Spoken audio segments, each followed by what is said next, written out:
To delete all users at once from the Secure RAM Bio keypad, first go ahead and scan the registered host finger, and once verified, we'll be into the Select menu. Go ahead and scroll down until Delete All Users is displayed, then hit the OK button. Delete all, OK. You have to hit OK to proceed.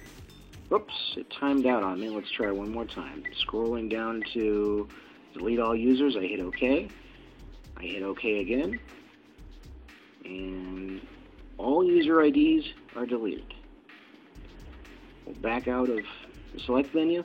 And at this point, the keypad has reverted back to its default state, and we're now enrolling the master user again by placing the finger back on the fingerprint sensor.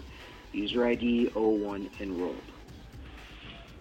So what we've done is basically take control of the keypad, wiped out all the users, and installed a new host fingerprint.